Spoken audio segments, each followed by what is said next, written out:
ஈழத்தமிழர் தொடர்பில் இந்திய அரசின் அதிரடி முடிவு. 100 லட்சம் வாக்குகளை பெற்று வெல்லப் போகும் ரணில். பொய்களை பரப்பும் ராஜபக்ஷ கடுமையாக சாடிய உதயகம்பன்பில்ல.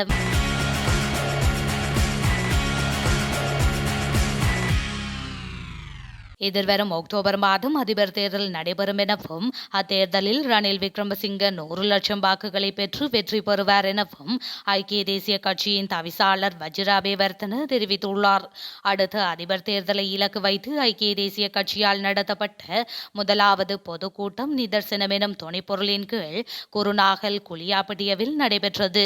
இலங்கை வரலாற்றில் ஐக்கிய தேசிய கட்சி தோல்வியடைந்த போதெல்லாம் இந்நாடும் வீழ்ச்சி கண்டுள்ளது என்பதே உண்மை. பொய்கள் மூலமே ரணில் விக்ரமசிங்க தோற்கடிக்கப்பட்டார். 2020 பொது தேர்தலின் போதும் உண்மை தோற்கடிக்கப்பட்டது. அதனால் அதன் பின்னர் உண்மை வென்றதென்றும் அவர் குறிப்பிட்டுள்ளார். கோட்டாபய ராஜபக்ஷ வெளியிட்டுள்ள நூலில் ஒரு சில உண்மைகள் காணப்படுவதைப் போன்று பல பொய்களும் காணப்படுகின்றன என பிவுதுருகெல உரிமைய கட்சியின் தலைவரும் நாடாளுமன்ற உறுப்பினருமான உதய கம்பன்பில தெரிவித்துள்ளார். கொழும்பில் உள்ள பிவுதுருகெல உரிமைய கட்சியின் காரியாலயத்தில் நேற்று இடம்பெற்ற ஊடகவியலாளர் சந்திப்பின் போது மேற்கண்டவாறு குறிப்பிட்டுள்ளார். இதுகுறித்து அவர் மேலும் தெரிவிக்கையில், முன்னாள் அதிபர் கோட்டாபய ராஜபக்ஷ அதிபர் பதவியிலிருந்து என்னை வெளியேற்றுவதற்கான சதி என்னும் தலைப்பில் வெளியிட்டுள்ள நூலில் நேரடியாகவும் மறைமுகமாகவும் உண்மை பற்றி குறிப்பிடப்பட்டுள்ளது. 6வது பக்கத்தில் பெசிலுக்கும் உதயகம்பன்பிலவுக்கும் இடையில் தனிப்பட்ட முரண்பாடு காணப்பட்டது என குறிப்பிடப்பட்டுள்ளது. பெசிலுக்கும் எனக்கும் தனிப்பட்ட முரண்பாடு தோற்றம் பெற நான் அவரின் மகளை திருமணம் செய்து கொள்ள கேட்கவும் இல்லை மற்றும் மெல்வானை சோசு வீட்டுக்கு உரிமை கோரவும் இல்லை. எனக்கு அவரிடம் அரசியல் முரண்பாடு இருந்ததை தவிர தனிப்பட்ட முரண்பாடுகள் ஏதும் இருக்கவில்லை. ஆகவே பெசிலுக்கும் எனக்கும் இடையில் காணப்பட்ட தனிப்பட்ட பகையை கோட்டாபய ராஜபக்ஷ வெளிப்படுத்த வேண்டும் என அவர் கேட்டுக்கொண்டுள்ளார். இலங்கையில் பல்வேறு பகுதிகளில் 2024ஆம் ஆண்டு ஜனவரி 1 முதல் மார்ச் 12 வரை 30 துப்பாக்கிச்சூட்டு சம்பவங்கள் பதிவாகியுள்ளதாக காவல்துறையின் அறிக்கை தெரிவித்துள்ளது. இதனால் 21 பேர் உயிரிழந்துள்ளதுடன் 14 பேர் காயமடைந்துள்ளதாக காவல்துறை ஊடக பேச்சாளர் பிரதி காவல்துறை மாதிபர் சட்டத்தரணி நிகால் டல்துவ குறிப்பிட்டுள்ளார். இதேவேளை 30 துப்பாக்கிச்சூட்டு சம்பவங்களில் 17 சம்பவங்கள் ஒழுங்கமைக்கப்பட்ட குற்ற கும்பல்களால் மேற்கொள்ளப்பட்டதாக காவல்துறை ஊடக பேச்சாளர் சுட்டிக்காட்டியுள்ளார். அத்துடன் ஏனைய 13 துப்பாக்கிச்சூட்டு சம்பவங்கள் தனிப்பட்ட காரணங்களுக்காக மேற்கொள்ளப்பட்டதாக பிரதி காவல்துறை மாதிபர் நிகால் டல்துவ மேலும் தெரிவித்தமை குறிப்பிடத்தக்கது.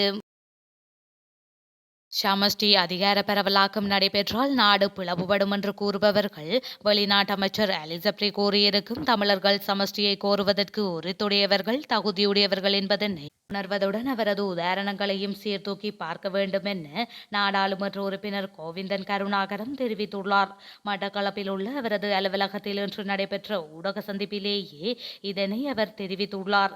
இது தொடர்பில் அவர் மேலும் தெரிவிக்கையில், வடக்கு கிழக்கில் தொடர்ச்சியாக அடக்குமுறைகள் அரங்கேற்றப்பட்டு வருகின்ற இந்த வேளையில் சிவராத்திரி தினத்தில் வெடுகனாரிமலை ஆதிசிவன் கோயிலில் பேரினவாதத்தின் அடக்குமுறை உச்சத்தை தொட்டிருக்கின்றது. பேரினவாதம் தமிழினத்தை அளிப்பதற்கான ஏற்பாடுகளை தொடர்ச்சியாக செய்து வருகின்றது. இலங்கையை பொறுத்தமட்டில் அதிகாரங்களை பரவலாக்கி மாகாணங்களுக்கு பூரணமான அதிகாரங்களை கொடுத்தால் இந்த நாடும் புலம்பெயர் தேசத்து தமிழ் தனவந்தர்கள் முதலீடு செய்வார்கள்.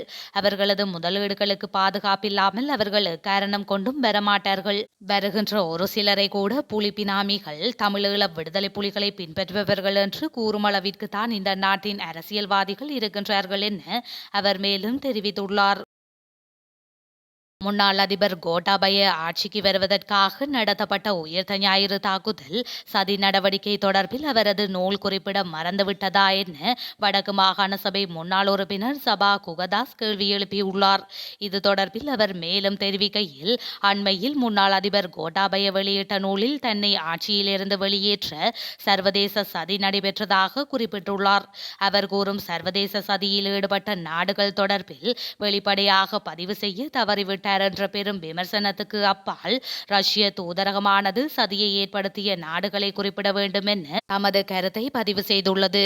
கருத்தினால் ரஞ்சிதா ஆண்டகை தொடர்ந்து குறிப்பிடும் விடயம் உயர்த்த ஞாயிறு தாக்குதல் கோட்டாபய ஆட்சிக்கு வருவதற்காக நடத்தப்பட்ட சதி நடவடிக்கை என்றும் அதன் பின்னணியில் சர்வதேச சதி இருப்பதாக கூறி வருகின்றார்.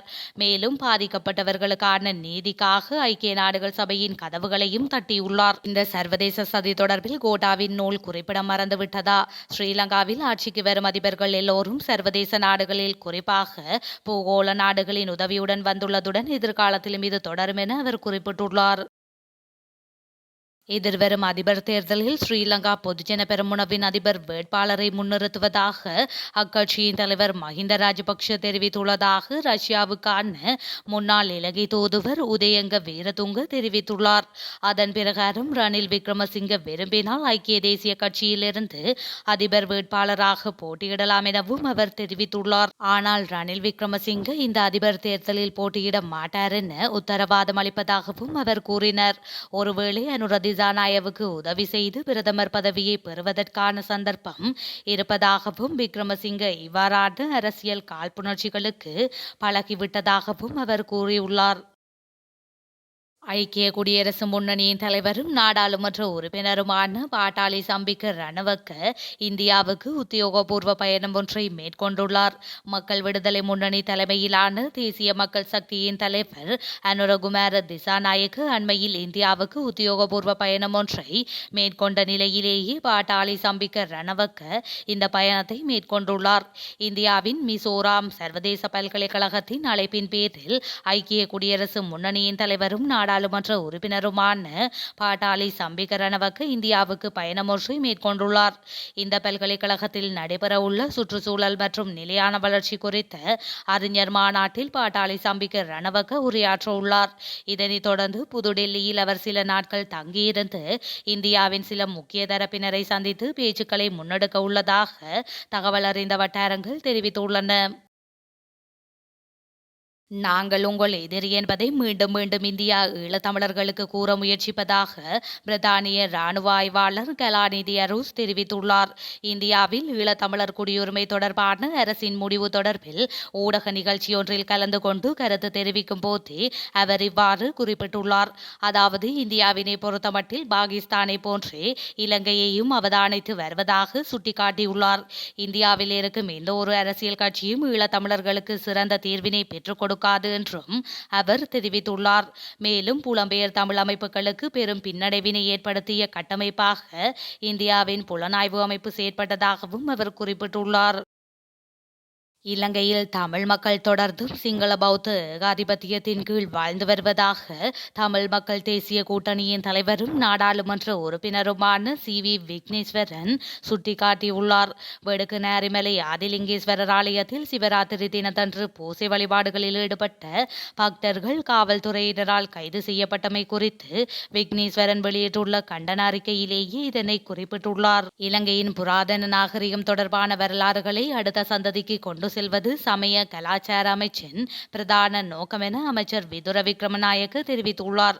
வெடுகுநாரிமலை வனப்பிரதேச பரிபாலன திணைக்களத்தின் நிர்வாகத்தின் கீழ் இருப்பதாகவும் தொல்பொருள் முக்கியத்துவம் வாய்ந்த குறித்த இடத்தில் தமிழ் அரசியல் தலைவர்கள் அவர்களது சுயலாபத்துக்காக மக்களை கொண்டு தேவையற்ற செயல்பாடுகளை முன்னெடுத்ததாகவும் அவர் கூறியுள்ளார்.